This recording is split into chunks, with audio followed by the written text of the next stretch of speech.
Hello, and welcome to episode 441 of the Crate and Crowbar, Scotland Special.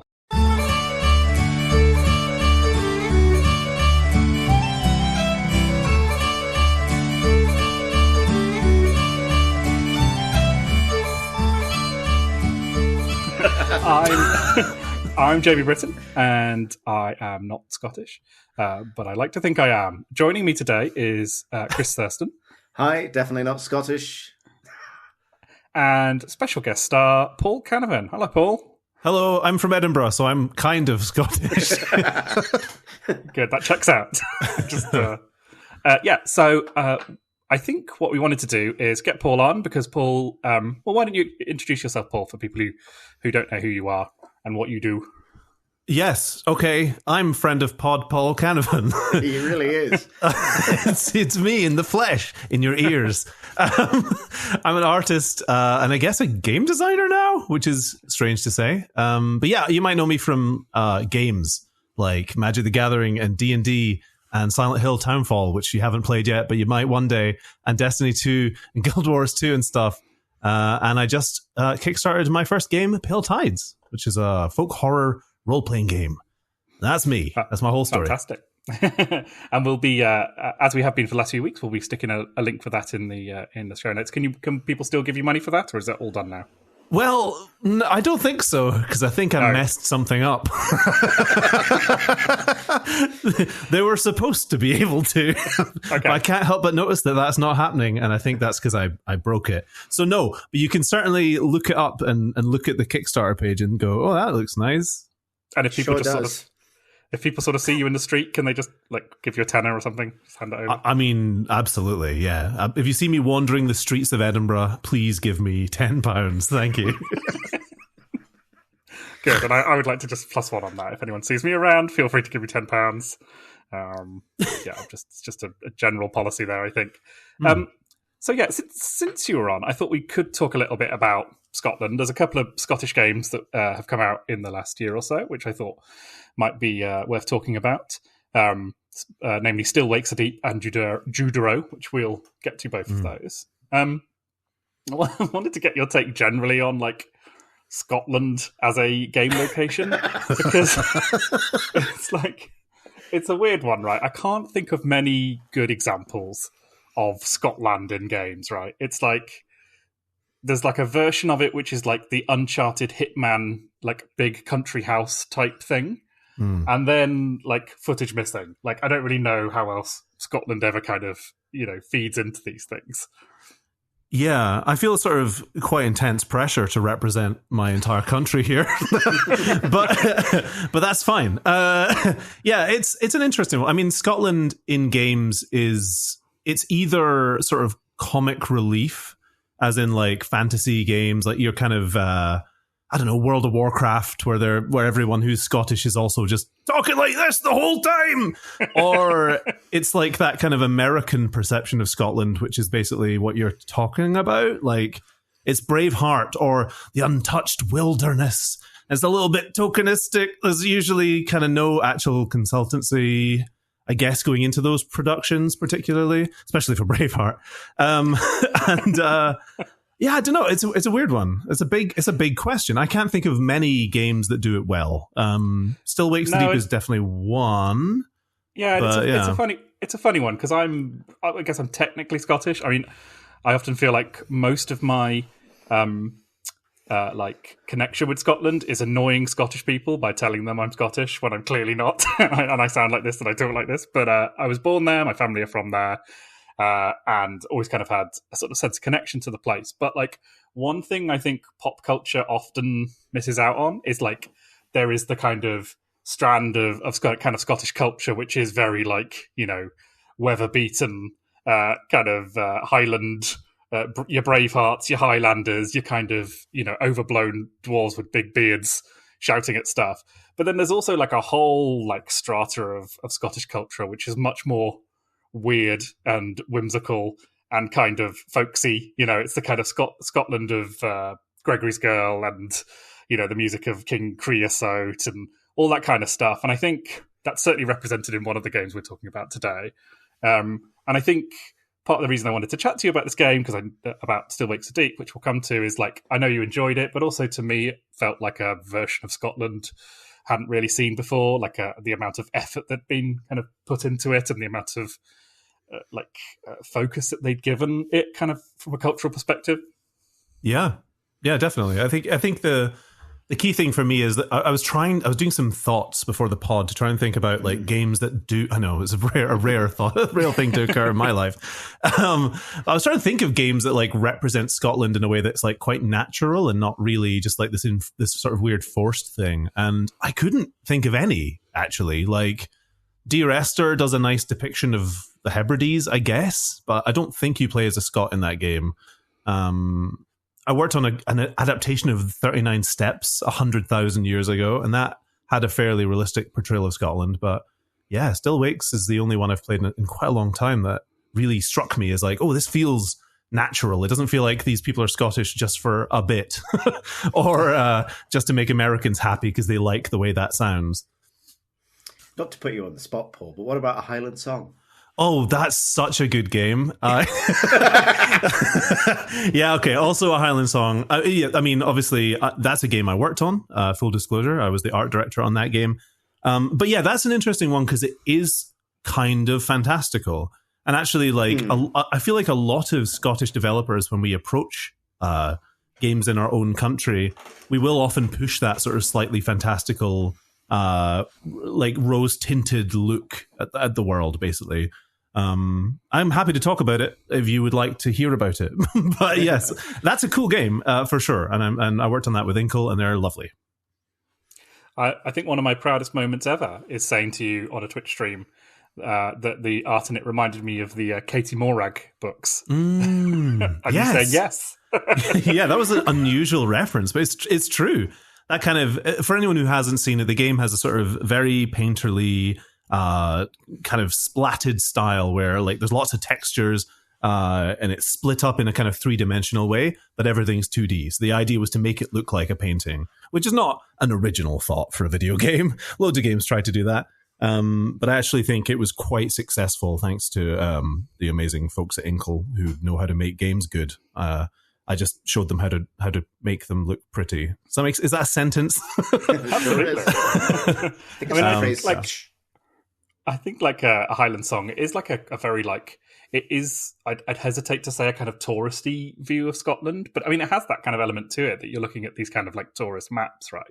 It's almost like a kind of to a point a kind of received version of Scotland, but it's done with like such a kind of intensity and beauty that it doesn't ever feel like pat or kind of parodic. It feels very, very like heartfelt.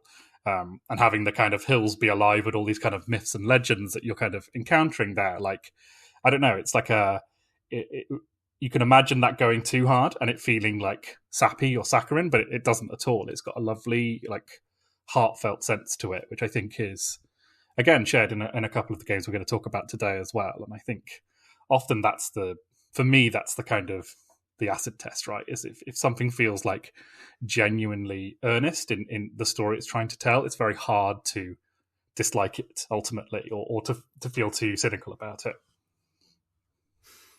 Your dad's from Scotland, right, Jamie? Yeah, so like my father is like I don't know how many of them are actually Scottish who are actually born in Scotland, but they've certainly adopted Scotland as their country over the last few decades. And my dad, yeah, he's written a bunch of like before he got embroiled in teen drama Skins. He was kind of writing big, bold Scottish dramas on the BBC. So there's the adaptation of Ian Banks's A Crow Road. Which I would say is a masterpiece. I know my dad wrote it, but it's like very, very good. It's a big, complex, kind of ambitious story about a fucked up Scottish family. My dad comes from a very fucked up, possibly Scottish family, so I think it kind of has that to it. And like that's like that Ian Banks world is really interesting because it's kind of he often portrays the world of kind of weird, old money, rich Scotland, which again is a very particular kind of vibe. But kind of works for kind of grand, operatic stories of sort of sex and death and family secrets and all that kind of stuff. yeah, which is like, again, like a whole tradition of storytelling in Scotland, that kind of stuff. So yeah, it kind of imprinted on me as a child, I think, because there's a lot of it about. Well, my dad is called Paul, and that's why I'm here. Strong name. That's my qualification. To have an opinion about this. Because obviously, as the rule goes, only a Scot can have an opinion about Scotland, right? That is that's written on the stone of Scone. It's true. It's true. Even if it's on a technicality. Still Wakes the Deep came out this year. It was made by the Chinese Room, and is the thing on an oil rig. Let's move on. No, but I think that was how Dan Pinchbeck of the Chinese Room sort of pitched it. It very much is that. And he wrote and sort of started off the project, I think, before leaving the Chinese Room. I think there's a very kind of sweet leaving letter he wrote that's posted on their website, which I'll include in the show notes, where he's just kind of saying, like, I got into this to sort of make art and make small projects, and now I've got this colossal team with hundreds of people on it. I'm off, but I love you guys. But I think you can sort of still feel his fingerprints all over this game. So the story follows an electrician called Kaz, who's trapped on a oil drilling platform in the North Sea in the 1970s when disaster strikes and there's monsters and body horror and horrible things going on. And it's very much in the walking simulator, horror walking simulator sort of genre of games, as you kind of navigate this space, following lots and lots and lots of yellow paint to turn wheels and replace fuses and dodge monsters on your journey to kind of escape this place. Paul, what did you think about this game? I bloody loved it, to be honest. I played it immediately upon release on my stream, so I actually had to go back and rewatch some of that to try and remember what happened in it, because I don't actually have a memory. But yeah, I mean, for me, it worked really well. It didn't overstay its welcome, which I love. I think it was like 4.5 hours or something for my playthrough of that. And it just encapsulates a lot of my favorite stuff, like that kind of The Thing take on Lovecraft, a Scottish setting that really landed for me. The performances I thought were phenomenal. Pretty much all of the characters I think felt pretty grounded. And also, I mentioned this to Chris earlier, like I've talked a lot on my stream and so on about having a genuine phobia of oil rigs. I've always been terrified of them. So I was legitimately freaked out the entire time playing this game. Every time Kaz had to go like hopping around on the gantries, I was just like absolutely freaking out. So yeah, it really, really landed for me in a big way, I'd say. Yeah, I finished it yesterday, actually, playing it for the pod. I haven't come to it kind of late. And I really, really enjoyed it as well. It's interesting. It's a really interesting balance of, like, obviously, Chinese Room made their name or kind of formed around Dear Esther. And I think it has way more of Dear Esther's DNA than I expected. Both as a game of, like, loops around an environment and back again, obviously with a much more horrifying context, but also as a kind of meta plot about, like, someone's life going slightly wrong. Dear Esther is sort of otherworldly in a kind of artistic sense, and this literalizes that a little bit more with cool membranes that are oil on the surface of the water, etc., etc., etc. Really beautiful. I mean, we probably should talk about how good it looks. And actually, I think it's an interesting balance of, because they subsequently did things like Amnesia, Machine for Pigs, and things that are kind of more in that. I was trying to think of a word for it earlier, that sort of like labyrinth horror game genre, which can be either cheap or clever, which is basically you're in a maze, there is a monster, don't get grabbed. And there's a little bit of that in Still Wakes the Deep, but it's relatively slight and linear otherwise, in a way that I quite enjoyed, because I meant I could kind of power through it with some momentum. And I think they've said that was the case. They didn't want people to get stuck on a puzzle or a really hard stealth bit or something like that. It does deflate some of the tension of it, I think, but I think the sort of spectacle of it and the sort of, as you say, Paul, the quality of the performances carry it through that. Even as I think, and this would be something I'd like to dig into, in its 4.5-hour runtime, I feel like it... Well, actually, to back up a second, it's interesting because in a sense it really is the Thing on an oil rig. But what it doesn't do, and I think the place where the Thing comparison collapses a little bit, is the Thing is primarily a thriller, right? Like, yes, it has horror elements and monster elements, but primarily it's a psychological, social horror, right? Like, it's about trust and so on, more so than it is about the monster itself.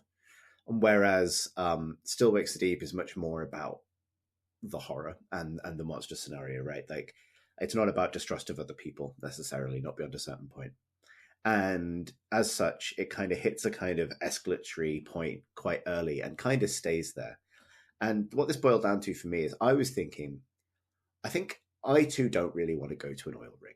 I think I find them sort of fascinating, and my mum was a customs official, so I have very strong memories of like going to visit her at work down like in sort of Liverpool docks. So there's huge boats and stuff. And so there's parts of me that will always resonate really strongly with like big industrial cranes and machinery and loading stuff in cargo containers and stuff like that. But I think if I went to an oil rig, I'd only fall off it maybe once. Partly because I would die the first time. But I think to me, it is remarkable how many times Kaz, a very evocatively presented everyman, not an everyman in the generic sense, but truly like a relatably human protagonist, does and can fall off a whole oil rig. Yeah, he does it several times throughout the course of the game. Scots are famously hardy, Chris. I think you're forgetting how astonishingly hardy we are. As terrified as I am. 70 meters off the top of an oil rig and then just be sort of fished out moments later. I mean, I'm just saying, I think there's a phrase which is like, fall off an oil rig once, shame on you. Fall off an oil rig twice, shame on me. Fall off an oil rig 3 times, shame on the extra-dimensional horror we shouldn't have drilled out of the North Sea. Like, that's my take on it. The reason I don't want to go to an oil rig is because I'm scared of the men who work there shouting at me for getting things wrong, which is always the main barrier between me being a roughneck or working on a North Sea trawler. I mean, that's why I barely leave the house, Jamie, to be honest. But I will say, as a walking simulator, I think it's probably the most kind of sumptuous and kind of artistically ambitious one I've played. I think even though, yes, you are falling off that oil rig quite a lot of times, the manner in which you're doing it is pretty spectacular. You know, over the course of the game, the oil rig kind of, you get to walk across it at the start, which is like one of the best bits, right? You're just like walking across an oil rig. Not for Paul. Then the bits inside were nice. Yeah, the level of environmental detail was truly wonderful. Like, I spent a long time just, reading everything in every room. And actually it had some genuinely good world building where you started to get a sense of what each character was about before you get to kind of run into them, which I thought was quite clever. Yeah, it feels like a functional place as well. Like, I assume it's, relatively realistic in some dimensions. And it certainly feels like the way that it's kind of laid out and the kind of route that you take through it feels very logically satisfying. So yeah, I think even though, yes, you are doing kind of like broad loops of the rig, broken up only by falling into the sea and being fished out again several times, I think getting to see that thing kind of disintegrate and fall apart was just, very, very satisfying, I think. It's just cool seeing shit disintegrate over a period of time, and I think an oil rig is just such a spectacular location for that, right? Because it's sort of compact but dense and isolated. I think what it isn't is, and because the games that it draws comparison to is something like an Alien Isolation, right? Space station, oil rig, kind of broadly similar setups, right? Like, you're in a closed environment with something, the creature. And Alien Isolation, for example, sort of builds a game around like getting you to learn that space and sort of strategize your interaction with it. And that's the sort of where the game is. Whereas Still Wakes the Deep is much more linear, and so I don't say this is necessarily a criticism, but it doesn't use the oil rig as a closed environment. It's expecting you to learn. In fact, it just sort of like it breaks the oil rig in ways that open up new routes for you, or that kind of demand that you take a new route, which is often a kind of like a new cinematic perspective on this disaster that's unfolding. Like, I'll avoid spoilers, but like towards the end, you kind of have to make like a precarious crossing across the top of the oil rig across a fallen crane, which becomes your like highest vantage point yet. And that feels like very much like an artistic moment of crescendo, right? Like as it puts you right at the top of the rig as night falls and things get much more intense. And so it's kind of interesting that like that environment would also lend itself really well to a kind of a slightly more open-ended or strategic horror game, whereas this is very much like as I would expect from the Chinese Room, like a roller coaster that sort of has these very planned moments of like escalation and relief and being chased. Being chased is a big relief, I find. I find it interesting, actually. Sorry to cut in. The lack of video really is terrible for knowing when to speak. I'm kind of surprised they didn't incorporate a little more open world stuff in it, actually, because they did that the year before with, or maybe that was Frictional Games. I think I'm getting confused with the two companies that make the same games. Frictional did Amnesia the Bunker the year before, which was somewhat open world, if I recall. I think it was a little bit more Alien Isolation. And I think that would work well here. It's the first sort of Amnesia game to really go back into mechanics. And in this game, you're literally a mechanic, but not a mechanics. So, but that last Amnesia game, it's a kind of little. It's great. It's like a little immersive sim space, right? Where you've got like the game sort of tells you at the beginning of that one, like if you can think of it, you can try it.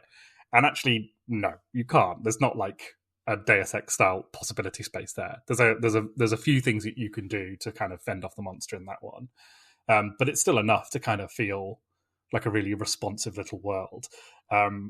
This game doesn't feel particularly responsive. It feels like convincingly, derelict and dangerous, but it definitely doesn't feel like anything that you're kind of having a kind of any kind of choice of what happens next. I think there is like there's tension relieving in the sense that you don't get the choice anxiety of getting it wrong or missing things. Like I think they could have easily kind of messed the game up a bit by sort of punishing you for not exploring really broadly, for example. Like I felt quite comfortable just sort of doing what the character would do. You know what I mean? Like you fall into a horrible sort of tank of oily water in the dark, and you put your torch on.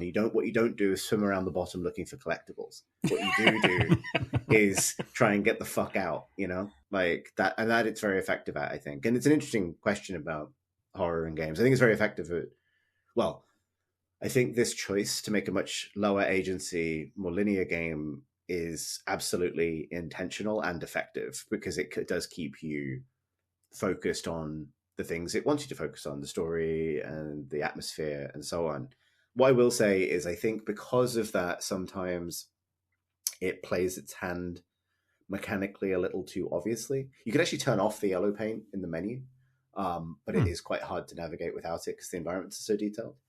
But there was a moment, no spoilers, but you will get hunted by some pretty cool monsters, actually, I will say. It has some pretty good, just fucking real, like someone put some time into tendril technology.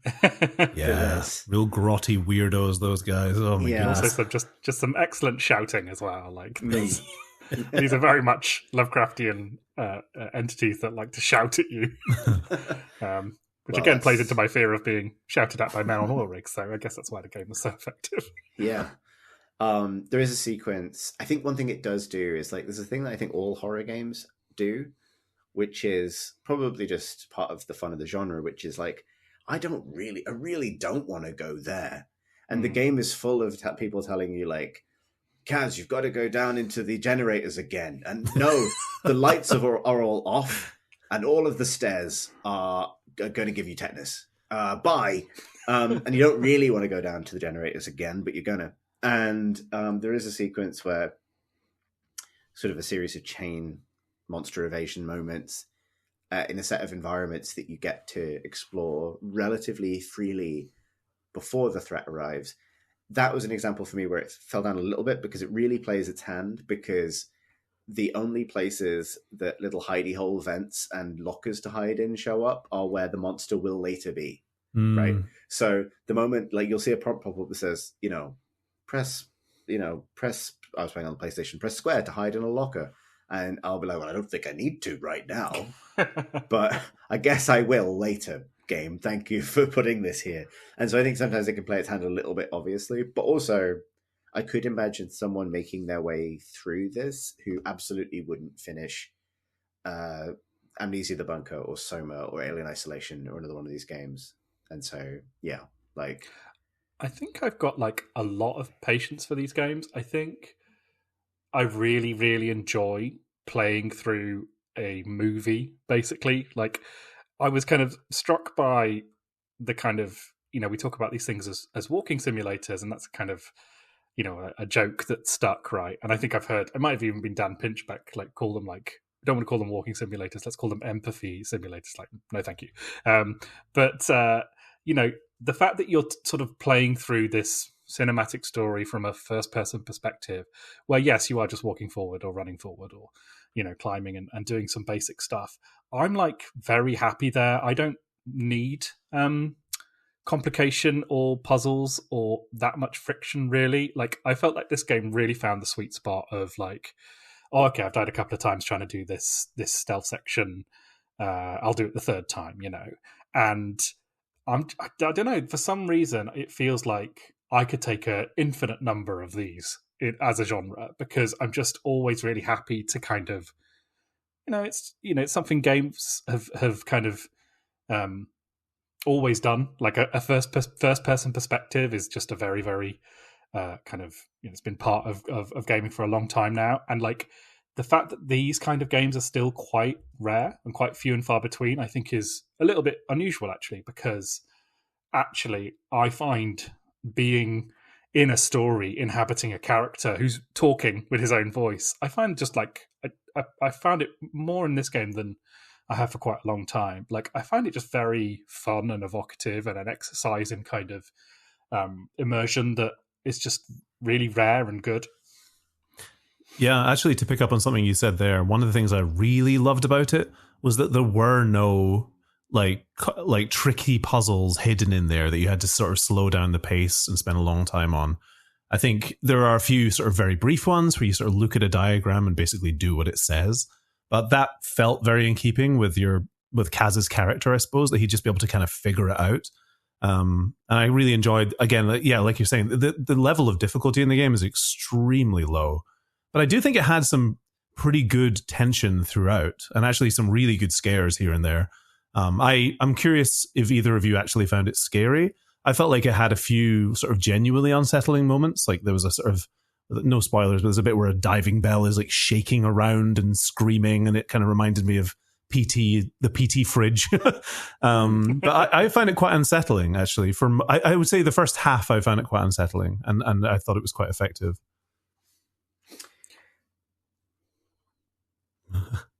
Go ahead, Chris. Yeah. Who will speak? Intake of breath war. Yeah, indeed. That was a polite form of English duel, where we both stand in a kind of invisible door waiting for the other one to walk through it. Yeah, I found... I agree. I don't think it's an especially scary game, even by the virtue standards of its jump scares. Like, there's a couple, but they weren't... It's certainly not anywhere near like PT territory or anything like that. There's a bunch of unsettling moments. I found a lot of the anxiety actually came from early on, sort of the uncertainty of what it was I was going to be asked to do. And strangely, as I realized, this game is actually going to be very linear and kind of hold my hand through things, I kind of relaxed enough to just sort of enjoy the ride. And the only times I even kind of died were due to like maybe getting a bit lost in a underwater section where you're at risk of drowning or something like that. And, maybe once or twice getting caught by a monster. I didn't find it. I found it, I mean, some of the atmospheric stuff is really beautiful. I think it drew inspiration from things like Annihilation as well, in terms of its depiction of a kind of sort of, certainly Lovecraftian, but very much sort of cosmic horror threat that is never really explained. And I think that's the right choice. And I think like it hangs that stuff well. I have to admit, and I don't want to, if you want to answer the question about horror, Jamie, go for it. But to respond to something else you said as well, I do agree that these sort of first person sort of cinematic narrative games can be a really good vehicle for experience, right? Particularly for atmospheric experience. And I think it's a very natural venue for cosmic horror, particularly. I think it's really good for it. I find that it is of mixed success for me as a vector for empathy for the character that I'm playing. And the reason for that is because for me, the agency of whoever I am and their story and what they want are always going to be slightly at odds with one another because I'm controlling that character, right? I can see these other like amazing characters in the environment. There's lots of them in this game, and sort of feel for them or kind of invest in their story. But I find it quite hard to resonate with something like, so no spoilers, but Kaz has a backstory. There's a reason he's on the oil rig. And that's really crucial to several sort of flashback sequences through the game, which discusses his relationship with his wife and so on. And that stuff, like, it's beautifully performed and beautifully presented. Like, the production values are absolutely incredible. But that, for me, isn't I would connect much more to that sort of thing in a film where I'm just seeing both performers interact with one another. And I don't feel like one of them is kind of me. Because where I found that walking simulators do this really well is something like, well, actually, I'm trying to think of an example, but forgive me, I've completely blanked on Edith Finch. There we go, almost blanked on the name. Where you play, as you do in Dear Esther and Gone Home, someone sort of investigating the aftermath of someone else's life. Like you're literally picking through a location that is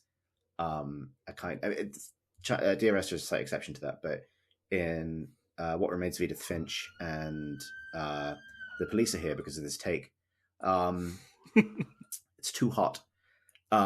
That the fact that you are sort of simply kind of allowed to be the player as a spectator to this life that can be really, I thought it was really touching in What Remains of Edith Finch, where your own identity is a kind of slow burn reveal.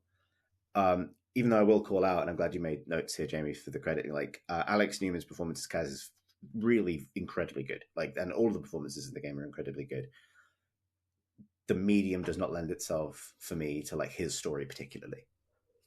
Yeah, I mean, it's interesting you mentioned What Remains of Edith Finch, because I still think that is probably, I mean, that game might be the reason I work in games now. It's like, that kind of game blew my mind. And I think one of the things it does in its storytelling is create layers between the subject of the story and the player. There's like layers upon layers in that game. There's the metaphorical ways in which the stories are portrayed to you. There is the kind of identity of the protagonist. There's the way that the house that you're exploring kind of becomes impossible as you go, and it stacks these kind of frictions on top of each other, which makes it this extraordinary exercise in empathy and symbolism, right? That's how it gets around this problem of just simply, narrating who this guy is in this time and place. And I think I do agree that Still Wakes Are Deep has quite a it goes for a very, very simple story in terms of Kaz's journey through the game. Like, there's no spoilers to say that the setup is he's come to the oil rig to kind of escape from the police, who he's in trouble with for having a fight in a pub. And that's the kind of the beginning and end of his kind of who he is as a character. It's not who he is as a character, but like that is all it is. Like it's very low level. It's like literally domestic, and that's clearly a choice that they've made to keep his story small. And his journey through the game is, not exactly revelatory. He's a nice guy who fucked up, who tried to run away from his problems, and is now faced this kind of life and death battle. I think it's interesting to talk about The Thing, because one of the fucking brilliant things about The Thing, right, is that the men in it are just, they are presented basically without backstory and basically like without reference to what their lives were before this place.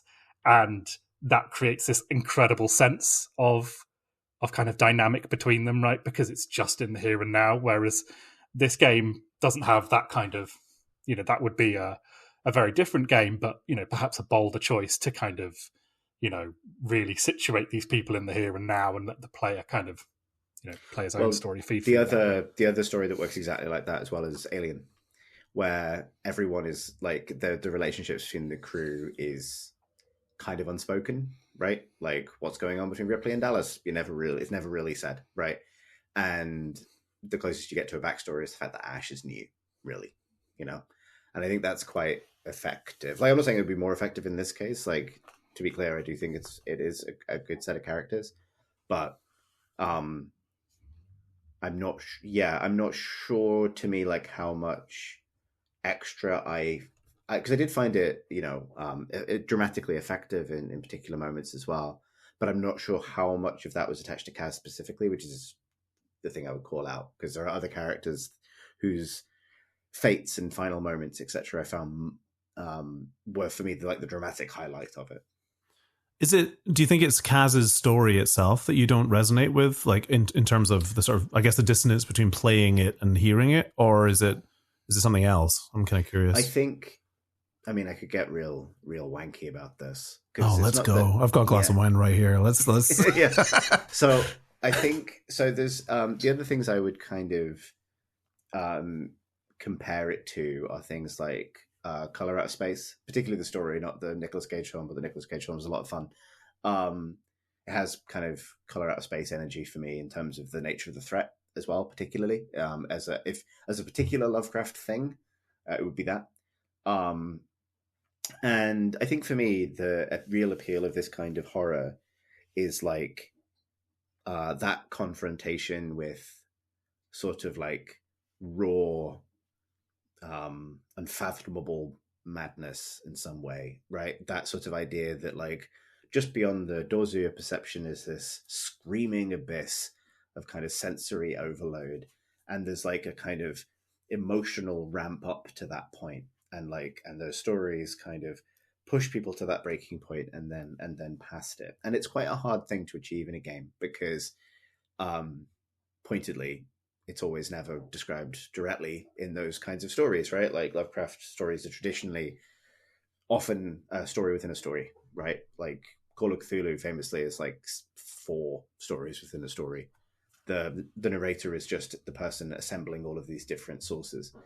And that technique is used to kind of allow your imagination to fill in the rest of what this realm of domain of madness or kind of the unknown actually is.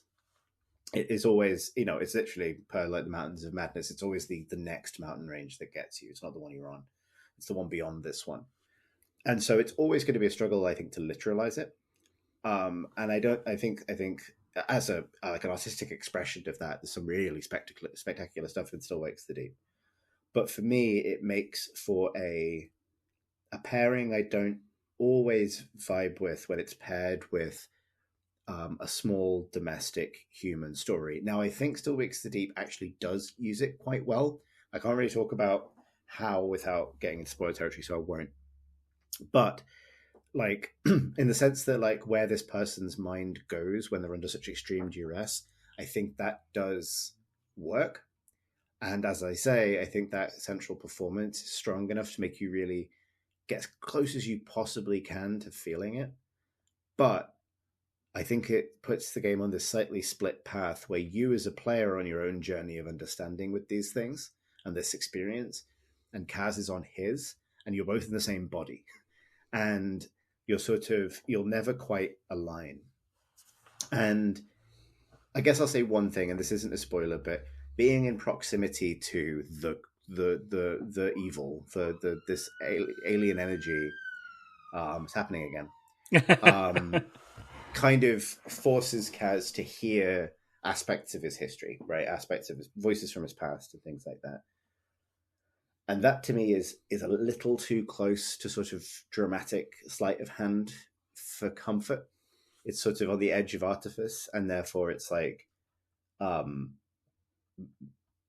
slightly puts me at a remove from him in his experience, because obviously that isn't mine. It puts me in the position of audience, which is analogous to, I think, the way the game puts you in the position of audience by kind of putting you on rails. But yeah, anyway, I told you this to get wanky, but I think that whole territory has like a kind of anxious relationship with cosmic horror for me. But I appreciate that, but it is nonetheless effective at what it does, I would say. Yeah, I mean, there's something to that. I think the thing that you're describing, like, again, I won't spoil anything, but like, there's a frightening idea in there somewhere about why it is your character experiences that when he's close to the alien stuff, right?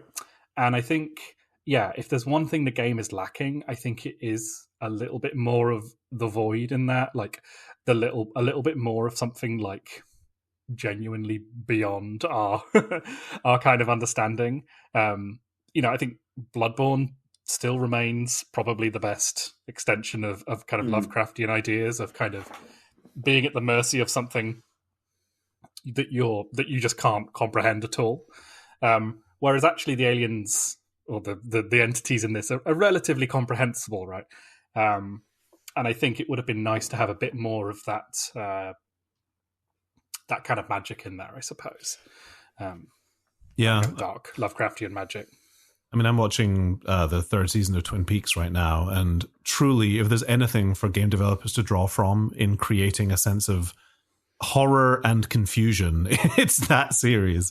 Because I don't know if you've seen it, but there's some truly astonishingly weird stuff in there that is the kind of thing you never see in a depiction of like Lovecraftian horror, because we've seen it all before, really. Whereas this show, my mouth is agape basically the entire time. My mouth is my mice are agape. well, that's deeply Lovecraftian in and of itself, to be honest. Truly. I mean, yes, I think Twin Peaks Series 3 is an unqualified masterpiece that kind of I basically am always thinking about at a given time of day. And certainly, there is that sense of kind of shimmering violence behind the veil is kind of ever present in that one. I never thought I would find Matthew Lillard's crying face so deeply unsettling and upsetting. That's Shaggy, man. It's wonderful. Yeah, it's very good. Just to call out another performance in there, Finley, who's the one woman on board. Very much like not the kind of woman that video games tend to do, right? And she's just a great character. She's voiced by Karen Dunbar, who's a comedian from Glasgow, and I just love her character. She kind of some of the guys kind of slightly blend into each other, but she stands out because, like I say, she's the only woman, and she's also just got kind of a really kind of great vibe of being one of those people who's kind of, spent her entire life amongst the lads and is kind of one of them, but is also the moral core of the story. Like, she's the one who kind of goes on a journey as well, rather than just being like horribly consumed. Yeah, she is wonderful. I think also crucially, she has an arc with like some pretty like big turns in it, which I will say, like, I think it has on your tour of the oil rig, there are some real bastards, you know what I mean? And again, this is a little bit of unsubtlety to the fact that it's the bastards who will be chasing you later. You know what I mean? Like, to go back to the fear of being shouted at on an oil rig, they do certainly these fell energies do settle upon the men who were yelling anyway. Yes, so maybe that's how that works. This force from the unknown just sort of feeds on however much of an asshole you are. And warps you. Shout out Clive Russell as Rennick for being truly awful. She's I mean, Finley's the sort of Wilford Brimley of this game, right? She kind of fills in that part. I love how in the thing when like Wilford Brimley, just as a sidebar on the thing, like when he's doing that autopsy on the alien and he's like taking all of its mad organs out and stuff like that. I love how upset he is by it all. Like he's just like, doing some great like Wilford Brimley noises all the way. I thought dog. Yeah, every line in that movie is absolute gold. Yes, so yeah, Still Wakes Are Deep. I think very good game. I think it bodes well for Bloodlines 2. I mean, I never played. I know it's a kind of buggy classic, Vampire the Masquerade Bloodlines, if that's the title. And I know that game has had a very up and down development, but I do think with this game, it kind of sets an interesting, you can see that this team are very, very skilled at, a number of things that you would probably value in a game like that, right? And I kind of made me kind of much more interested for that game, actually, having, never played the game or really understood that world at all. Yeah, I find it kind of interesting because for me, I love Bloodlines, and Bloodlines is very much about agency and sort of carving your own path through the vampire night. Delicious. So I'm interested to see what the Chinese Room's take on that is, because it is against type. I think they could do something very effective with that setting, and I hope they do. And truthfully, I don't think Bloodlines is a game that, I'm not saying that anything doesn't need a sequel, but it's very self-contained as an experience, right? And it doesn't need to be followed up as exactly as it is. But I am interested to see what they do with it. Is it going to have a Lacuna Coil song over the credits? That would seem against type for the Chinese Room, but we'll see. Just want to go play Bloodlines now, to be honest. But yeah, great game, wonderful game. You're one of those games now where if you want to play it, you have to read several wildly contradictory articles about which patch you should run to play it properly. All right. Well, we've talked about Still Wakes Are Deep. Before we talk about Judero, I would like to just briefly alight on Xenotilt, which, Chris, you mentioned on a podcast I was editing a couple of weeks ago, and I just thought, I'll download this. This sounds fun. He's giving this a good airing, and it has fucking swallowed my life. Every spare moment, I have just played and played and played that game. I've played 20 plus hours since you mentioned it. Wow. Which is, I've got 2 kids. Like 20 hours is like more or less impossible. I don't know how I got there. One of them's gone. Absolutely. She belongs to the pinball now.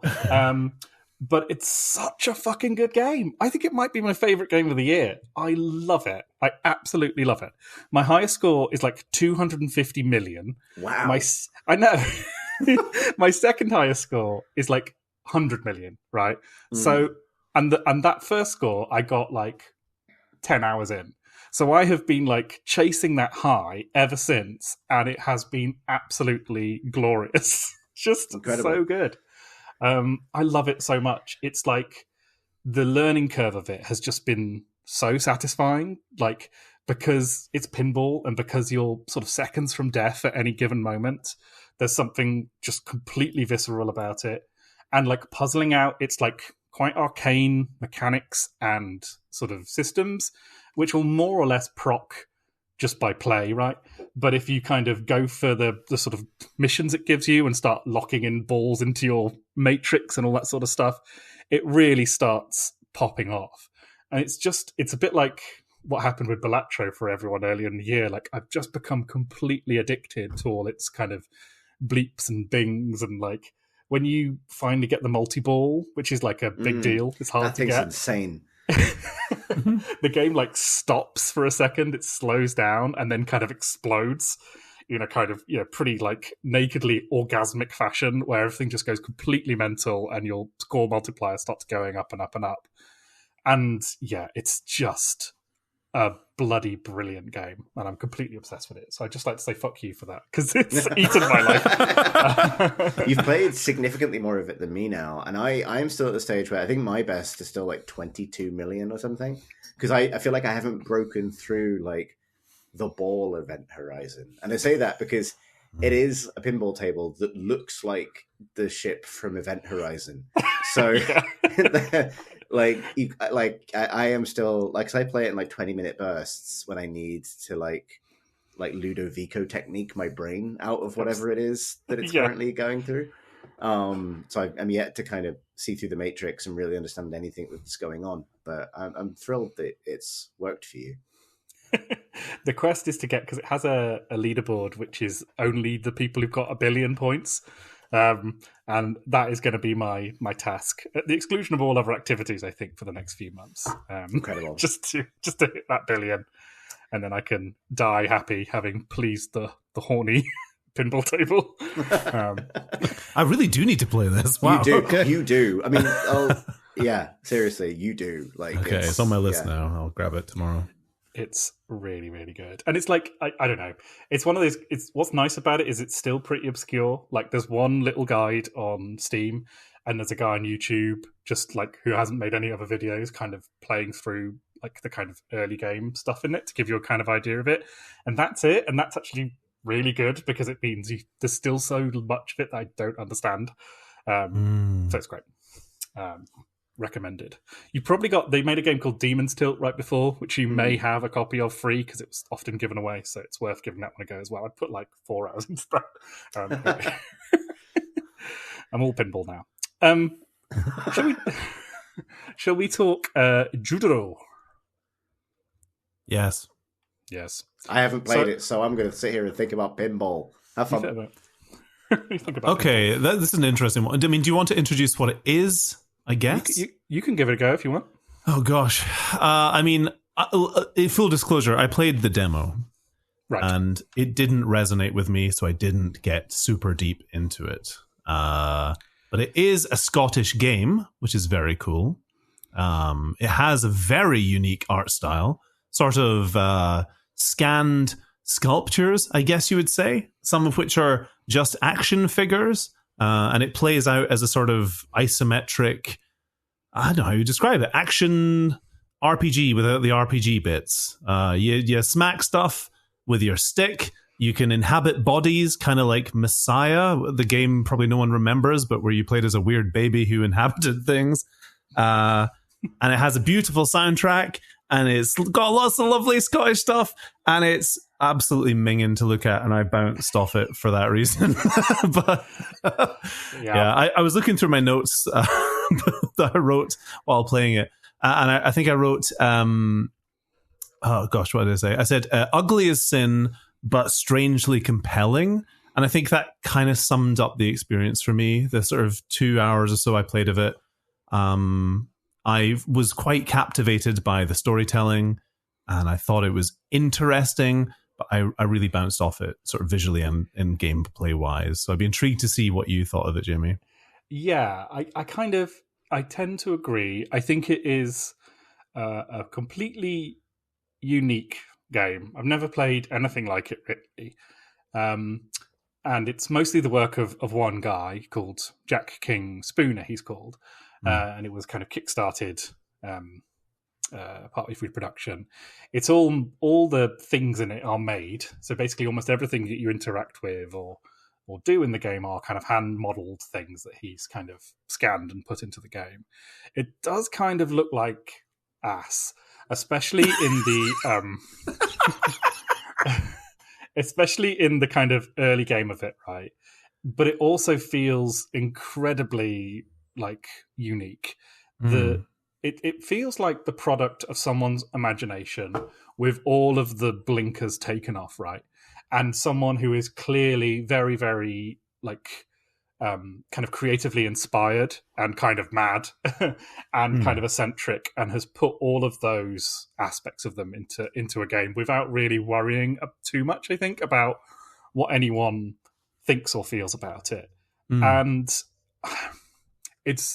there's a video, I'll put it in the show notes, there's a video he put on his Kickstarter explaining how he made the game. And he's this softly spoken, eccentric Scottish guy who, like, he's like, part of the video is him saying, like, I work in this like little hut, and the other guy who shares his space is never here, but he's got loads of corn husks in sacks on his desk. And like, this is just a detail that he gives in the making of video. It's the kind of guy he is. And like, I did watch it. It's very, very charming.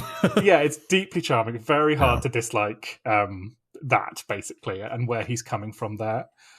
One thing that I found with the game, right, is that you wander around, you hit things with your stick, you have conversations with kind of village folk, you walk into people's houses. It's kind of got almost like a Zelda vibe to it in a funny kind of way. And it's very, very aimless.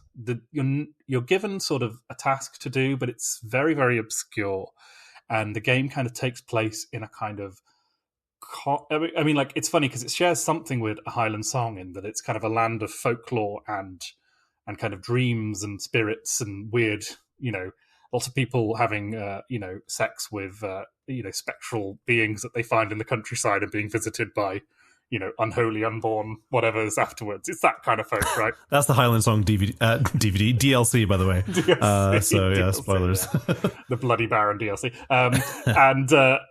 So it's got that kind of vibe to it, as well as like loads of like really beautiful traditional folk music over the top. And also, like, when you meet any new monster, it will cut to a kind of like amateurish stop frame animation, like introduction for it. Some of them are quite funny. Like one, there's like a horrible, like temptress witch thing who kind of screams and shouts at you, and then it cuts to you having tea with her.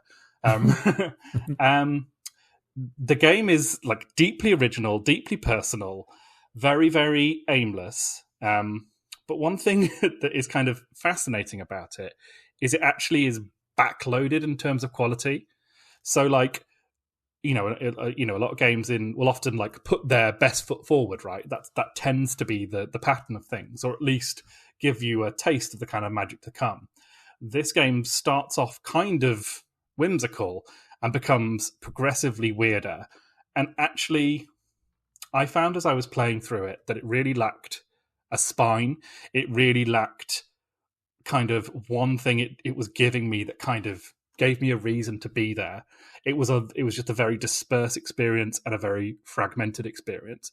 And although there was lots of artistry on show and lots of craftsmanship and lots of like funny things and funny gags and like really obscure Scottish references, there wasn't one thing to kind of pull me along. I wanted to be thrown a rope by this game, right? And one game it ended up reminding me of was David O'Reilly's Everything, if you've played that game, which is the game where you're kind of in sort of abstract space and kind of communicating with a bunch of inanimate objects that will sort of say things to you and that game is another game that I think is basically the product of an eccentric mind laid out before you, right? But I was thinking that game has these like audio clips of Alan Watts, the kind of philosopher, talking in a very clipped and attractive British accent that kind of punctuate the game. And I remember playing through the game, and that was enough for me. Like finding this kind of British guy to kind of talk to me about the nature of reality kind of gave me that rhythm. Whereas Judero, I was just crying out for something like that, for something to give it some sort of rhythm. But it's just too improvisatory. But as it goes on, and as the game kind of progresses to its finale, it gets progressively weirder and weirder and weirder, and also more ambitious and more psychedelic. And the kind of ending of it is really quite extraordinary. And I think it's interesting because I think often, as creators, we tend to front load things. But with Judero, actually, the game has a real sense of being personally crafted and kind of personally complete. It doesn't feel compromised. And so the fact that it opens up as it goes on and becomes more and more magical and more kind of abstract and sort of more meaningful as it does, I think is kind of testament to the fact that this guy is just completely uncompromised in his vision. But it was quite an effort to get there. So yeah, it was very unusual, but I think it needs to get out of its own way a little bit. But again, it's just very hard to dislike anything that's this personal and is this literally handcrafted, right? Yeah, I think that's like, if I can add a point to that kind of came up there, me being sort of critical of its art is not because it's bad in a sort of weird way. It's really interesting because what you perfectly kind of summed it up there. It's very much a person's vision, and it doesn't feel like an accident that it looks this way. It's a very intentional looking game. All the assets are made a certain way. The palette, the lighting is done a certain way, clearly to fit his specific vision for the game. And I actually really admire that. I think from a point of view of art direction, that's actually a really exciting kind of way to go with it. It's just the danger is, obviously art is very subjective and some people are going to bounce off it horribly, and I found it difficult to engage with just because it didn't align with my tastes. But I do think it deserves to be sort of lauded as truly original, as you said. Like, it really is. There's nothing else that looks like this, which is kind of exciting, to be honest. Yeah, he talks in that video about, making things perfect and making things beautiful being a kind of barrier to getting things done and getting things made. And he likes the idea that he can literally mold something in his hand and then put it in the game and for it to be kind of ready. And again, like, it's just, I'm so glad that voice is in video games, right? That kind of instinct is there, because there's just something very, very valuable to that like, this guy is like properly weird and properly creative and, kind of laying it all out there in this earnest kind of way. But yeah, I just, despite finding it, pretty frustrating in some facets, I'm just very glad it exists and happy to, ping the dev, 15 or so quid for it. So I watched the trailers and things despite not having played it. I did actually mean to, getting around to it, so I was finishing Still Wakes to Deep. One of my takes on it is like, and I kind of agree with that. I think for me, it's nice when something comes along and demonstrates that there are ways to make games beyond the kind of what sometimes can feel like the narrowing set of tools that everybody uses. And it's funny that something like animation or 3D modeling is a traditional barrier to entry for people. And so having the kind of novel step of like, well, maybe I can't use Maya, but I can make this out of clay with my actual hands is like an interesting way to expand the frame of like how one makes a video game, right? And as a way into making games, I think it's kind of worth applauding, right? Like, there isn't a right and wrong way to do it. And there are probably more ways than people consider normally. Yeah, I'd actually love to show that to sort of aspiring game students, like, I think that'd be kind of fascinating to break that barrier down somewhat. Like you say, when you come to, because I've done, talks to sort of kids at schools and stuff here and there, and it's always like, well, one day you'll become a 3D artist and sell your soul to the engine. But like with something like that, yeah, it's so fascinating to see a true artistic vision that is absolutely unique. And like you say, I don't want to make the comparison that this is a childish art style, but certainly it's something that might be more accessible visually to like younger developers who might want to just try this out, like, or just expand their horizons with what they can do with art, in a game.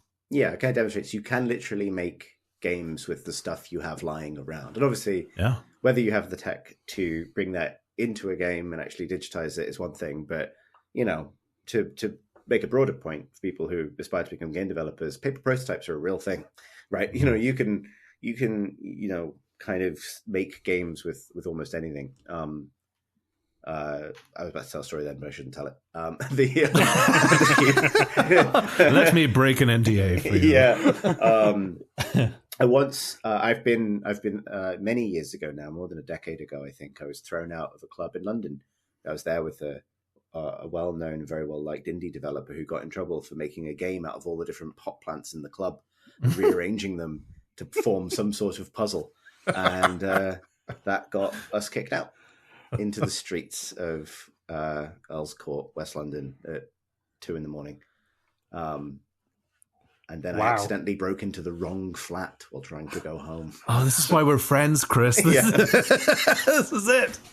That was one of the worst and weirdest. I must have told that story on the podcast before. Maybe listeners will let me know. I don't think you have. Yeah, I only had £10 in the entire world, so I tried to get a cab back to my friend that I was staying with. And then at a certain point, I had to just tell the taxi driver, stop, I live here. I was wasted. And give him, because I saw the meter tick up to a tenner and that was all I had. And I was miles away, miles away. And then I walked from maybe 3 a.m. till 7 a.m. trying to find my way back to my friend's flat. Eventually got there and stood outside and rang the bell and rang the bell and rang the bell and rang the bell. And eventually someone buzzed me in. I went upstairs and I walked inside and I was like, this feels wrong. And I looked at the post and it wasn't my friend's name and no one was around. And then I realized that I had been buzzing the wrong door, but my friend lived in a row of flats that were all identical on the inside, in terms of their layout and so on. And I'd just come up the wrong staircase. I was 1 too few down the line. And so I just silently exited this complete stranger's house, went outside and buzzed into the correct flat, and my friend let me in immediately and asked where I'd been. Anyway, this is why, kids, anyone can make games. Because I make games now, and I'm a dipshit. There you go. That's the end of my story. What an absolute Straftat. Here's my game. Oh, dear. Is that Jamie, a segue? Yeah, Jamie, you were going to say something before we talk about the game of the year? No, please tell me about the game of the year. Straftat! I have been unable to spell this, so it's one of those games where I've just heard the name written by you on our Discord, and I have absolutely no idea what it is. All right. Chris, what's Straftat? Straftat is a 1v1 shooter game. It's free. It looks like a bad uncle, and it smells like cigarettes. It's right. No further questions. Let's move on. So I discovered this game because of Graham, who discovered it's exactly the sort of thing Graham would find. So shout out to Graham for this discovery. I downloaded it on a whim, played it exactly once, instantly realized that I probably won't enjoy a game this much this year. And then the next time Paul and I were going to play a game together, I basically screamed Straftat at you repeatedly, made you download it without telling you what it was, and then we started playing it, and well, you immediately agreed it's the best game ever made. I'd say. Yeah. So Straftat is it is basically someone, and I don't really know anything about the developers yet. I think it's a pair of brothers decided to make the deathmatch game that you want. It is a sort of a quick fire 1v1 deathmatch game with hundreds of levels. So the game is free, completely free, incredibly, with a £5 DLC. And if you buy the DLC and you host the lobby, your friend gets all the content for free, but it's worth buying just to support the developer. With the DLC, there's something like 150 maps and dozens and dozens and dozens of guns. And you and a friend join a lobby, and you can sort of quick match with random people. And you play a random set of these maps with random guns until one of you hits 6 wins. And a win is just best of 3 on those maps. First to 2 kills wins the round. And you can maybe get 3 or 4 rounds in an hour. And we played it this morning, Paul, and we're basically just screaming the entire time. Yeah. It's got like all of the movement tech. It's got leaning and sliding and mantling and jumping. You play as these awful looking folded in little goblin-y men. It's little freaks. With little freaky hats guys. And and the UI is this sort of like, how did you describe it? Like a haunted Winamp skin. Yeah, it feels like a Winamp skin, really. It's got that disgusting kind of early 2000s look to everything. It's absolutely glorious. And the maps are, a lot of them are original, a lot of them are like simple geometry. Some of them are kind of directly inspired by COD maps, Halo maps, Half-Life maps, Quake maps. Just free with its inspirations. Same with the weapons. Is there a Facing Worlds map? I'm still hoping for that, because there is a very Unreal Tournament sniper rifle, and like there has to be a Facing Worlds in there somewhere. We just haven't found it because there's so many bloody maps.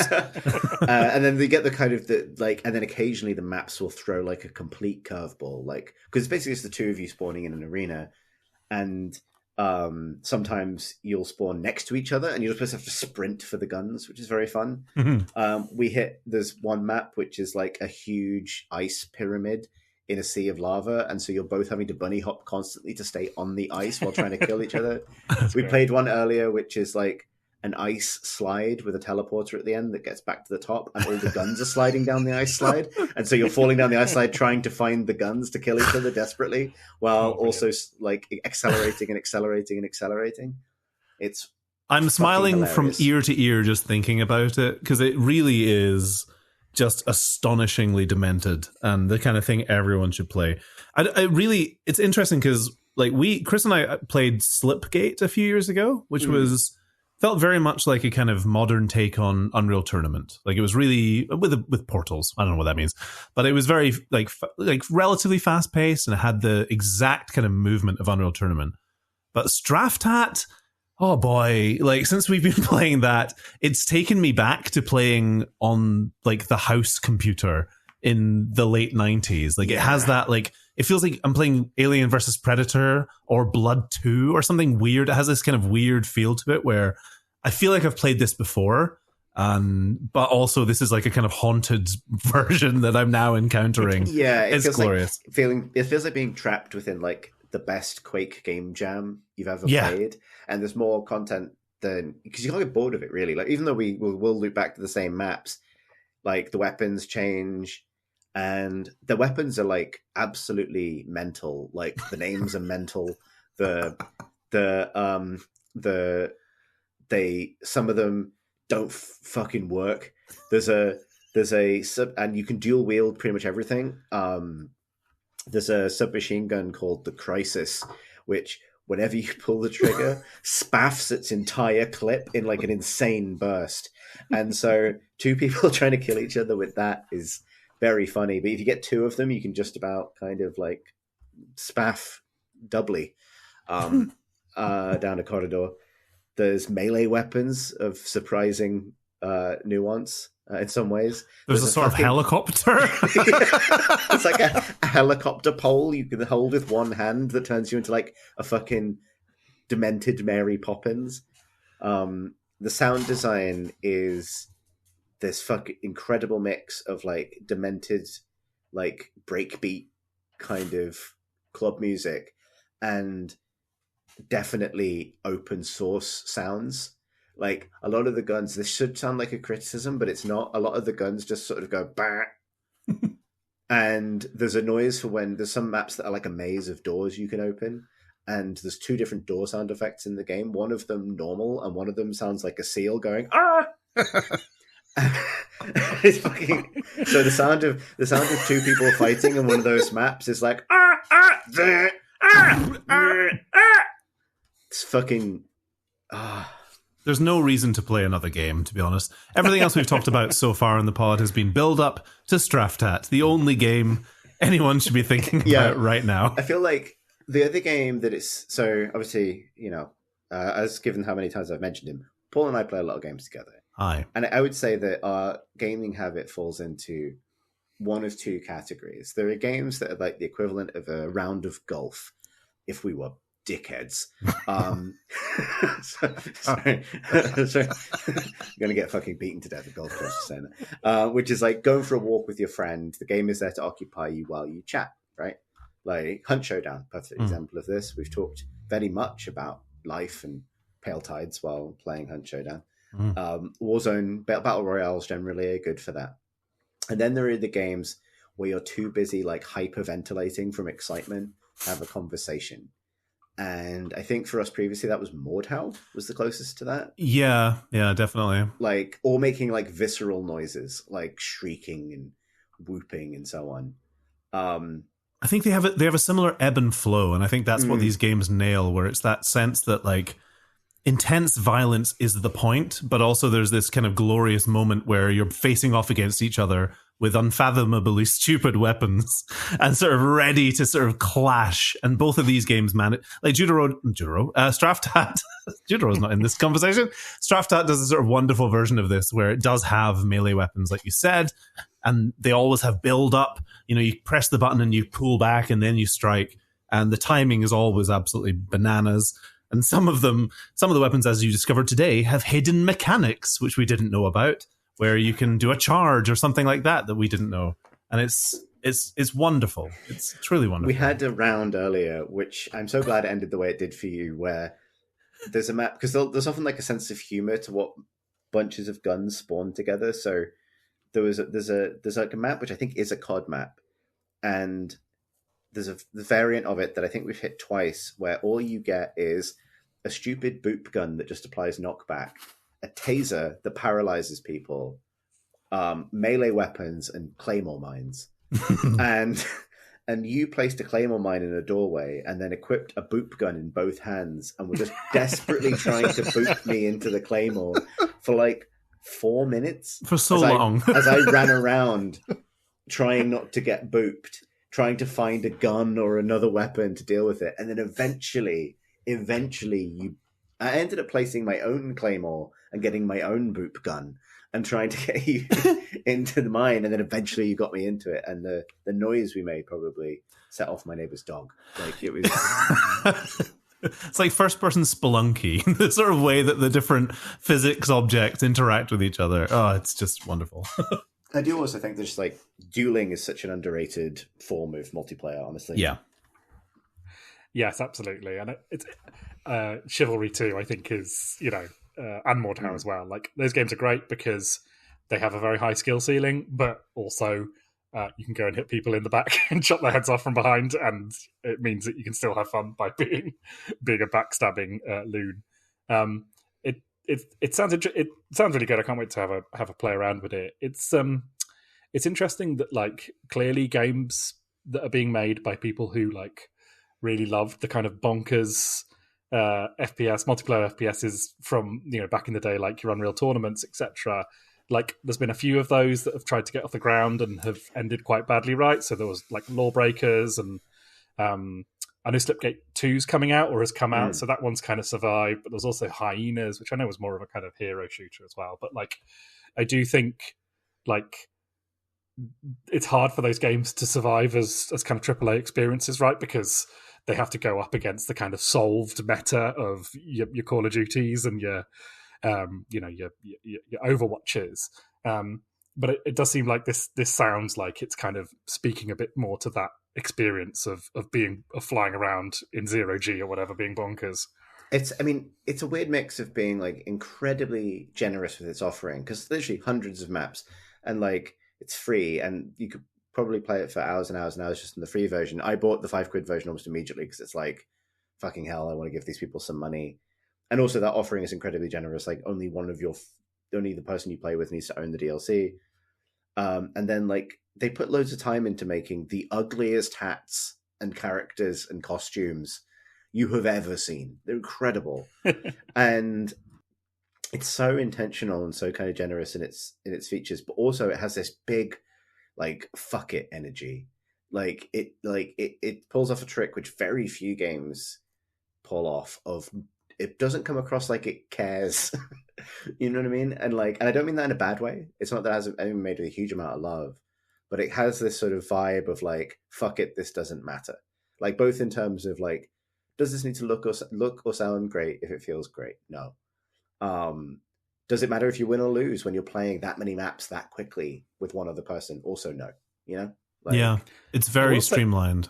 That instinct, I think, is something that has kind of come up a little bit in recent years and is very, very welcome. Like, I've played a bit of Lethal Company with you guys and had an absolute whale of a time doing it, right? And again, that is a game, and you're what's the other game which kind of similar, which I've also enjoyed too, the one where you're filming Phasmophobia? No, it's the one where you're going and filming monsters down in a basement, and you're trying to get YouTube streams, basically. I haven't played it, but I know the one you mean. Yeah, it looks great. Yeah, it's very good. It's very fun. It's very, very similar to Lethal Company. But again, like games that are really happy to embrace, it's not just like jank. It's more a kind of attitudinal thing of like, of kind of trusting you that your audience can like enjoy something, which is, not like thematically cohesive, but actually is an invitation for players to kind of create something themselves, right? Without it being like literally a sandbox. I think there's something, there's something exciting about that. And there's been quite a few games over the past couple of years that I think have leaned into that. Well, I don't think it's an accident that a lot of those games originate either directly or kind of spiritually in the sorts of things that happen in Roblox. And I hadn't really made that comparison till just now. I think the best way I could explain Straftat is it's Roblox for late millennials. Like, oh Lord, it transports us back to the point where we were feral 12-year-olds, and it will turn you in to a feral 12-year-old. You might even start an Alien versus Predator fan site like both of us did when we were young. Crucially, different Alien versus Predator fan sites. Yeah, we didn't know one another at the time. It's true. One. This is something I don't have an answer for, but the idea just popped into my head. It is interesting when talking about. We've previously talked about Judero, which also is a very ugly game, but like intentionally, it's kind of intriguing to see why. For me, at least, Judero didn't land, whereas this does land, and I assume the answer is purely nostalgic. This is ugly in a kind of Kingpin came out in the year 2000 or whatever and was minging to look at, but we didn't know that at the time. I don't know. There's definitely something about sort of ugly games played through the lens of nostalgia landing, whereas something completely unique not landing. This is a ill-formed thought, to be honest, but I'd be intrigued to see what people think about it. I feel like, I haven't played Judero, so I can't make that comparison. I think an interesting comparison to make is Straftat, which I think is both very intentionally ugly as a kind of artistic choice, and also as a sort of thing of like, this doesn't fucking matter, you're here for the deathmatch. Playing as this weird little squash-faced goblin man with a cigarette hanging out the corner of his mouth is more appropriate than just being a stick man, so you deal with it. And something like the state of a modern Call of Duty store, which is full of the most... Obviously, they're technically very accomplished, but incredibly garish, incredibly like off-putting a lot of the time designs. Like you and I, Paul, used to browse the Warzone store just to see what latest like airbrushed side of a van vape store monstrosity had been added, and like that's obviously one of the most expensive games in the world. So like there was a joy in that ugliness as well, but it was of a different sort. It was like, I can't believe this is real, sort of far less artistic merit, despite being far more expensive, which is a kind of wonderful thing. And it's funny to think about how it occurs to me that like the game, like Getting Over It with Bennett Foddy, like how like weirdly influential that game has been on like indie game design. Like the fact that that game is kind of a comment on. It kind of purports to be a kind of remake. Well, it is a remake of a kind of B game that was kind of thrown together from assets, right? And it kind of leans into that aesthetic. And then you see the kind of like what the dude looks like in that game. That has been like repeated. And I saw you guys streaming that mad game where you're chained together and trying to escape from hell, which again has like Bennett Foddy Getting Over It kind of DNA to it as well. And it's funny to see that like people have obviously kind of embraced the idea of like Unity store assets being used ironically or to a kind of a sort of a purpose where you're sort of going for your guys looking like kind of weird homunculus faced dummy guys rather than anything approaching realistic. It kind of this is a weird comparison, but I think it holds some ground there. It actually kind of mirrors the way TikTok works. This kind of newer generation approach to social media where authenticity is massively appreciated. So to explain what I'm talking about here, TikToks that do well tend to look like garbage. They're usually filmed quite badly and roughly, and people appreciate that kind of sense of self. It's not overproduced. It's cheap, and people kind of like that. And I think the Roblox comparison you made before, Chris, is like 100% accurate. This kind of thrown together asset store approach to gaming has become massive over the last sort of 5 years, I would say. And people kind of love the cheapness because it feels authentic. It feels like some developer who doesn't have any money just grabbing stuff from wherever for the love of the game, basically trying to put together the game they've always wanted to make. And I kind of vibe with it, to be honest. Like I like that too. Like Chained Together is sort of a horrible looking game, but also it kind of works. Like the more we played it, the more I was like, actually, like the vibe of this game is great. I'm really enjoying it. Yeah. Yeah. It's funny. I'm remembering that game, by the way, that I was trying to think of is called Content Warning, where you kind of you go down in a lift into a kind of dark factory and you're trying to video things. And the session, I've only played a couple of sessions of it, but one of them I spawned into a game with randos, and it was me and I think 2 or 3 like British teenage girls, right? Which is a weird group to be a 38-year-old guy in, right? And they were kind of very, very Generation Z or whatever, and they were all kind of it was a really interesting experience. Actually, it was really fun because they were hilarious. They were really, really funny. They were talking like 9 to the dozen and like firing. I felt like 3,000 years old. I felt like so old, and they were just sort of talking in this kind of complete like mad patois to each other, and it was just kind of, I don't know, it was really interesting to be alongside for kind of a game that's clearly kind of made for that kind of generation. It was kind of weirdly inspiring, I found. Actually, I've always found teenagers, it's hard to say without sounding creepy, but I've always found teenagers quite inspiring figures. Like there's something about the kind of energy of that, and I think these games kind of capture that a little bit. Maybe my 1 tin of cider is now kicking in. I think that is I don't know. I think that's a perfectly salient point to make when you wrote Skins, Jamie. I think that's like, yeah. Teenagers, they're cool and terrifying. But yes, if you want to feel like a teenager and you were born between the years of 1981 and let's say 1992, Straftat. What if I join you saying it? I might have a go. Yes, please. Straftat. Ask your doctor about Straftat. May cause anal leakage.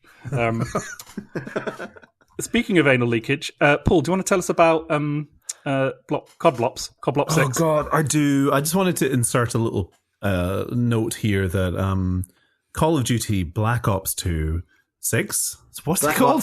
Black Ops 6. Black Ops 26. No, Black Ops 6 is the most demented Call of Duty game I've played in a long time. I actually sent Chris a video of me fighting a demon dog to explain to him why he needed to get this game. I don't want to touch on it for too long, but as a sort of brief aside, the campaign is phenomenal. It does away with kind of most of the seriousness that is associated with Call of Duty games these days. It's not a milsim game for the most part. It mostly feels like sort of Titanfall 2 by way of Fear and Doom and a little bit of like Project IGI. I'm just throwing out game references here, but like it's wild. Every level has a completely different vibe. There's some quite robust stealth levels in there. There's big open levels where you drive around in a Jeep and there's multiple optional objectives. There's a really good heist mission where you play as different characters that culminates in a big firefight. And then also there's just some weirdly good horror missions which feel like they're straight out of the game Fear. It's bananas, and I just wanted to recommend it because Call of Duty games can be quite rote, but this one really grabbed me, and actually I think it has the best campaign I've played in one of those games in a long time. So that's my rant on Black Ops. It's got Bill Clinton in it. It does. It does. And in the level where you meet him, you do a stealth, and then you take some photos, and then you ride out of that room on motorbikes, firing at cars, and drive, and it's glorious. I played kind of maybe half of it, and it is a masterclass in building a game entirely from cliches and that not mattering in the slightest. Yes. It's very demented. it's very comforting. I've got no idea what's happening at any point in there, and yeah, everyone just speaks in like what teenagers imagine army men do, but it's in no way like thin or insubstantial. It's actually quite an immersive experience, and I was I found it excellent fun what I played through. Yeah, it's good. Have you got to the horror mission yet? Sorry, Chris. I haven't got to the horror mission yet. I think that's next. I'm very excited to play the horror mission. I like several things about this. One is that we began this podcast discussing the artistic merits of the lavish dramatic production that is Still Wakes the Deep, and we've managed to like trace the journey all the way to like beating Bill Clinton. Which I mean, actually, it's interesting to note that like that means that's the second major pop culture object of 2024 that has involved a Bill Clinton jump scare. The other being the movie Longlegs. Inexplicable, but but I think in doing so, we've kind of captured something of the full span of this storied medium. What can you do in a video game? Fall off an oil rig, meet Bill Clinton. That's and Straftat. Don't forget Straftat. Yeah, you can. You can do both. You can do both. Okay, yeah. Do you know what I did? In that game, when I saw that I was in the room with Bill Clinton during his senatorial years, before he ran for president, I just walked over to the stage and just stood there watching him. I just stood there for ages. Like, you can't do that in real life. You can't stare at Bill Clinton for 5 minutes without stopping. So I just stood there. I just took him in all of his glory, and just took a moment. Just took him in. Took him in. Yeah, they can't stop me from doing that. Does he play himself? Or Bill Clinton as Bill Clinton. I mean, honest to God, weird. Like, Nicki Minaj is in COD, all right? Like, the point where you can't jump out of the Warzone plane with, like, Nicki Minaj, Bill Clinton, and, like, Ghostface from Scream is the day that we know that they've finally discovered restraint. That's a good point. I don't know if there's a Bill Clinton skin in Warzone, but if there is, I'll be Nicki Minaj, because why would I ever change? He got cross when they did that movie Contact. Like, that movie has like him in it, using like Robert Zemeckis using like 90s CGI to like put him in the movie. And I think, understandably, really, he kind of said, "Hey, I didn't agree to this. Like, I can't be negotiating with aliens in your movie." So I think. Apparently that's not a problem anymore. You can just put dead people in your movies. So who cares? Bill Clinton isn't dead. No, he's not. I mean, he should be.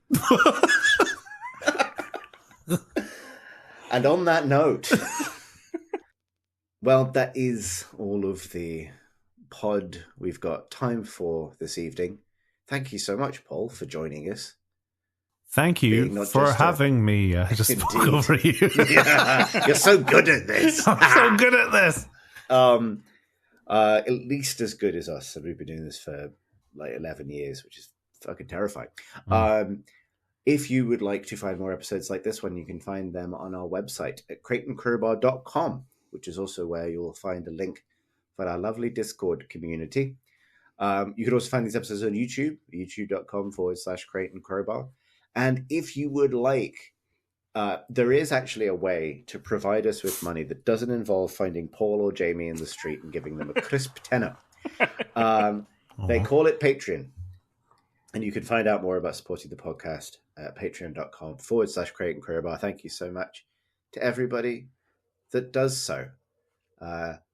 You've enabled this, and I hope you're proud of yourself. Oh, do you know what we could do? In tribute to the Great Migration the last couple of weeks, we could give out our Blue Sky handles. Party like it's 2014. People still use stuff. I'm on Blue Sky now, I guess. I'm never going to post, but I am there.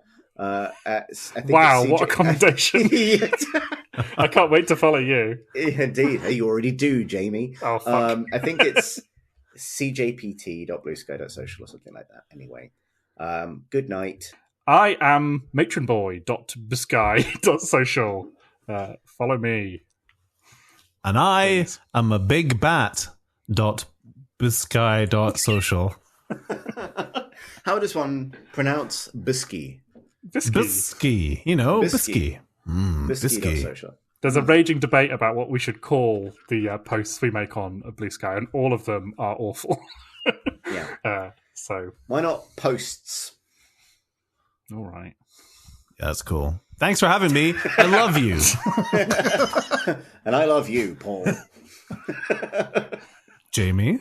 I'm just comfortable in my own little world, but I do love you both. Oh, we love you guys. And I love you, our listeners. We need to stop this. I'm going to make the door noise until this ends. Straftat.